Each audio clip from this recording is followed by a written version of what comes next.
ನಮಸ್ತೆ. ನಾನು ಈ ದಿನ ಶೀಘ್ರ ವಿವಾಹ ಮದುವೆ ಆಗಲು ಪರಿಹಾರಗಳನ್ನು ಹೇಳುತ್ತೇನೆ. ಇದನ್ನು ಮಾಡಿದರೆ ನಿಮಗೆ ಬೇಗ ಮದುವೆ ಆಗುತ್ತದೆ. ಬಿಳಿ ಎಕ್ಕದ ಗಿಡಕ್ಕೆ ನೀರು ಹಾಕಿ ಅರಿಶಿನ ಕುಂಕುಮ ಇಟ್ಟು ಪೂಜೆ ಮಾಡಿ 21 ಮಂಗಳವಾರ ಅಥವಾ ರವಿವಾರ ಸಂಡೇ ಮಾಡಿದರೆ ತುಂಬ ಒಳ್ಳೆಯದಾಗುತ್ತದೆ. ಬೇಗ ಕಂಕಣ ಭಾಗ್ಯ ಕೂಡಿ ಬರುತ್ತದೆ. ಅರಿಶಿಣದ ಗಣಪತಿ ಅಥವಾ ಎಕ್ಕದ ಬೇರಿಂದ ಮಾಡಿದ ಅರ್ಕೆ ಗಣಪತಿ ಅದನ್ನು ಪೂಜೆ ಮಾಡಿದರೆ ಒಳ್ಳೆಯದು. ನಾಗಪ್ರತಿಷ್ಠೆ ಅಥವಾ ಆಶ್ಲೇಷ ಬಲಿ ಪೂಜೆ ಮಾಡಿಸಿದರೂ ಒಳ್ಳೆಯದಾಗುತ್ತದೆ. ಅರಿಶಿಣವನ್ನು ದಿನ ಸ್ನಾನ ಮಾಡಬೇಕಾದ್ರೆ ನೀರಿಗೆ ಹಾಕಿಕೊಂಡು ಮಾಡಿ ಅಥವಾ ಗುರುವಾರ ಮಾಡಿಕೊಳ್ಳಿ, ಇದರಿಂದ ಒಳ್ಳೆಯದು.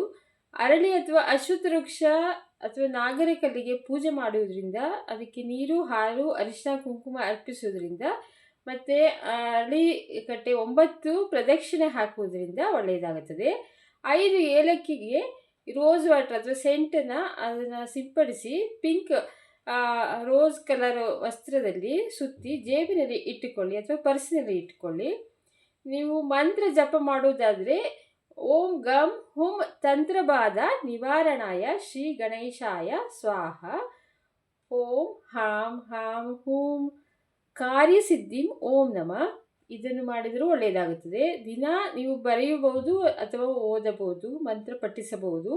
ಕಡಲೆಕಾಳು ಲಾಡು ಗಣಪತಿಗೆ ಅರ್ಪಿಸಿದರೆ ತುಂಬ ಒಳ್ಳೆಯದು. ಸಂಕಷ್ಟ ಚತುರ್ಥಿ ದಿನ ಓಂ ವೀರಧ್ವಜಾಯ ವಿದ್ಮಹೆ ವಿಘ್ನಹಸ್ತಾಯ ಧಿಮ್ಮಹಿ ತನ್ನೋ ಮಂಗಲ ಪ್ರಚೋದಯಾತ್, ಈ ಮಂತ್ರವನ್ನು ದಿನವೂ 21 ಸಲ ಅಥವಾ ಮಂಗಳವಾರ ಹೇಳಿಕೊಂಡ್ರೆ ಒಳ್ಳೆಯದಾಗುತ್ತದೆ. ಓಂ ಶ್ರೀ ಮುಕ್ತಿನಾಗಾಯ ನಮಃ, ಓಂ ಶ್ರೀ ಯೋಗ ನರಸಿಂಹಾಯ ನಮೋ ನಮಃ, ಈ ಮಂತ್ರವನ್ನು ಒಂದು 48 ಸಲ ಹೇಳಿಕೊಳ್ಳಿ. 11 ಸೋಮವಾರ ಶಿವನ ದೇವಸ್ಥಾನಕ್ಕೆ ಹೋಗಿ ಬಿಳಿ ಹೂವು ಅಂದರೆ ತುಂಬೆ ಹೂವು ಆಗ್ಬೋದು, ಕಾಕಡ, ದಾಸವಾಳ, ಬಿಳಿ ದಾಸವಾಳ ಅಥವಾ ನಂಜಬಟ್ಲು ಬಿಳಿ ಕಲರ್ ಇರೋ ಹೂವುಗಳನ್ನು ಅರ್ಪಿಸಿ. ಮಲ್ಲಿಗೆ ಅಂದರೆ ಸ್ಮೆಲ್ ಇರೋದು ಬೇಡ, ಬಿಳಿ ಗುಲಾಬಿನೂ ಕೊಡಬಹುದು. ಇದನ್ನು ಕೊಟ್ಟು ಒಂದು 21 ಅಥವಾ 11 ಸೋಮವಾರ ಮಾಡಿದರೆ ಬೇಗ ಕಂಕಣ ಭಾಗ್ಯ ಕೂಡಿ ಬರುತ್ತದೆ.